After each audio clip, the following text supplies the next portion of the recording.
دعوت کے خطاب دے رہا ہوں ہمارے بڑے ہی پیارے بزرگ جناب یاسین مغل صاحب جو تشریف لائیں اور اپنے خیالات کا اظہار کریں۔ جناب یاسین مغل صاحب۔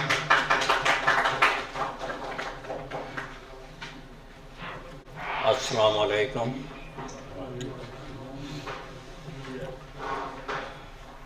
معزز مہمان ہیں، سب سے پہلے ویلکم ٹو نیو یارک عظیم دت صاحب، کافی عرصے کے بعد۔ امید ہے کہ یہ آپ آنے والا وقت ہمارے ساتھ گزاریں گے۔ باقی مہمان خصوصی سب کا درجہ بدرجہ، سب کو ویلکم کہتا ہوں آنے کے لیے۔ آپ لوگ نہیں آئیں تو ہماری رونقیں نہیں بنے گی، آپ لوگ ہماری رونقیں ہیں۔ آپ نے یہاں آ کے ہماری رونق کو دوبارہ کیا۔ آج کا پروگرام جناب مقبول بٹ شہید کے حوالے سے ہے۔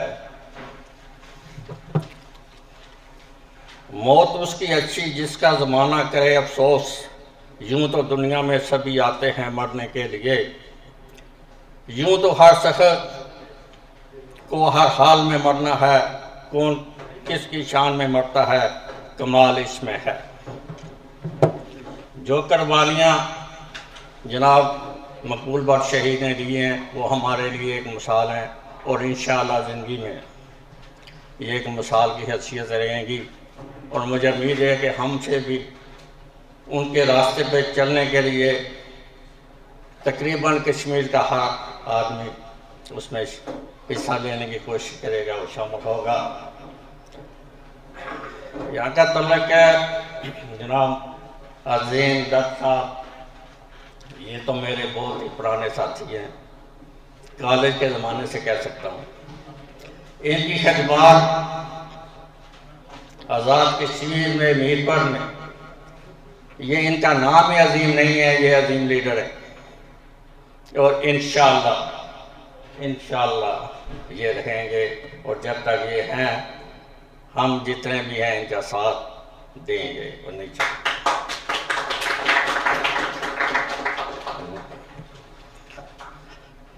میرا تو ان کا کالج کے زمانے سے کہہ سکتے ہیں ساتھ ہے،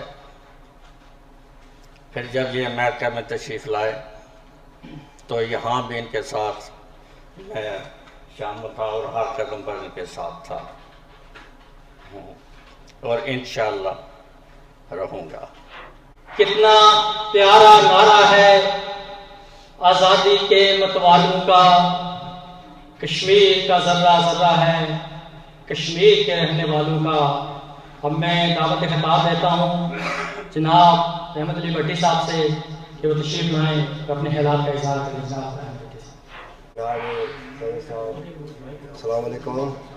تمام حاضرین کو میری طرف سے بہت بہت جو ہے آنے کی خوشی محسوس کرتا ہوں کہ اپنا قیمتی وقت چھوڑ کر یہاں تشریف لائے ہیں۔ تو میرا کو تقریر کرنے کا خاص کوئی میں ریڈی نہیں تھا، تو انہوں نے مجھے بلا لیا۔ تو ویسے عظیم دت صاحب جب بھی آتے ہیں تو ہمارے جو ہے نا اپنی آنکھیں کھولتے ہیں، کیونکہ ہم تو سوئے ہوئے ہیں ادھر، کوئی پروگرام نہیں کرتے۔ جب یہ آتے ہیں تو یہ جو ہے اپنا اجلاس وغیرہ کرتے ہیں تو رونق کو دوبارہ کرتے ہیں۔ تو ہمیشہ میں سب لوگوں کو یہی بولوں گا کہ ہم ان کے غیر موجودگی میں بھی یہ پروگرام جو ہے منعقد کیا کریں۔ تو آخر میں یہی کہتا ہوں کہ آنے کے سب کو میں شکریہ ادا کرتا ہوں جو اپنا قیمتی وقت چھوڑ کر یہاں تشریف لائے ہیں۔ تو آخر میں یہی جو ہے نا